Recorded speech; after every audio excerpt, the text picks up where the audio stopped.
Now we've just gone through the axisymmetric plume. Let's do some examples of using the axisymmetric plume far field model.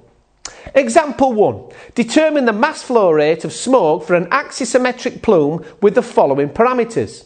Now your fire size is 3 metres by 3 metres, your convective heat output is 4,500 kilowatts, your clear air height is 18 metres. Let's go through this example now. Now we know it's an axisymmetric plume, but not whether or not it's a near field or a far field model. So that's the first thing you need to do. Now the rule is, if the clear air height is greater than the longest dimension of the source, the longest dimension of fire, multiplied by 5, then it's deemed to be a far field model. If not, it's a near field model. Now in this case, the clear air height is 18 metres. Now 5 times the longest dimension of the source here is 5 times 3 is 15. So in this case, the clear air height is greater than 5 times ds. So this is classified as a far field model. And this is the axisymmetric far field plume here, model here, where m smoke equals 0.071 times qp to the third times z minus z0 to the 5/3, where m smoke is the mass flow rate of smoke in kilograms a second, qp is your convective heat output in kilowatts, z is your clear air height in metres, and your zo is your virtual source in metres. Now your zo, to determine your zo, which is your virtual source, you use this formula. ZO equals minus 1.02 ds, which is your longest dimension in the source, plus 0.083 times QP, which is your convective heat output in kilowatts, to the power of 2/5. Let's work that out first then. Your ZO, if you'd have put the formula in the formula, your known parameters, you should have got a Z0 of minus 0.66. That's the virtual source. Now you know that, you can put it into the formula, which is here.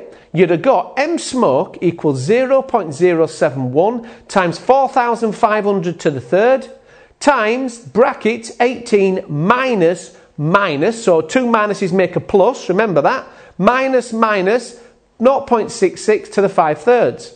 If you'd have put that in, you'd have got a mass flow rate of smoke of 153.88 kilograms a second. That's what you'd have got. Now let's compare this to the SIBSI Guide E model, where ZO is deemed to be 0. Don't forget, SIBSI says Z0, because it's virtually negligible, can be ignored. Let's just have a comparison with the SIBSI Guide when it takes out the ZO. If you'd have put that in, this formula, as you can see here, without the ZO, you'd have got a mass smoke of 144.9 kilograms a second. So if you compare them, you'll see that that's a 6% decrease if you ignore the virtual source. So a 6% decrease. Let's do another example. Example 2. Determine the mass flow rate of smoke for an axisymmetric plume with the following parameters. Your fire size is 3 metres by 4 metres. Your convective heat output is 5,000 kilowatts. And your clear air height is 21 metres. Now again, we know it's an axisymmetric plume, but not whether or not it's a near field or far field model. That's the first thing you've got to establish. And the rule is, if the clear air height is greater than the longest dimension of the source, the longest dimension of fire, multiplied by 5, then it's deemed to be a far field model. If not, it's a near field model. In this case, the clear air height is 21 metres, 5 times the longest dimension of the source, which is 5 times 4 is 20. In this case, the clear air height is greater than 5 times ds, and so it's classified as a far field model. And again, this is the axisymmetric far field model.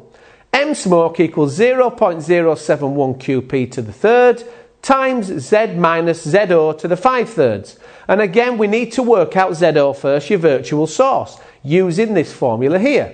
ZO equals minus 1.02 times ds plus 0.083 QP to the 2/5.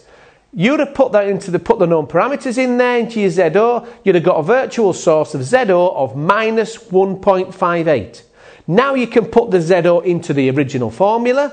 You'd have got m smoke equals 0.071 times 5,000 to the third times brackets 21 minus 1.58. Don't forget, 2 minuses make a plus. So that's 21 plus 1.58 to the power of 5/3. You'd have got a mass smoke of 219 kilograms a second. Again, let's compare this to the SIBSI guide, which says ZO can be classified as 0. If you'd have put that in the formula without the ZO, you'd have got 194.1 kilogram. Now, if you compare this 219 to 194.1, this is an 11.5% decrease if you ignore it. Now, I don't think that is you can ignore it now. 11.5% decrease is quite significant. So it makes you question whether or not you can classify ZO as being negligible. Now that covers the examples. Now we want you to go through these exercises now yourself to work out this using the Axisymetric plume. So now go through the exercising from 20 onwards.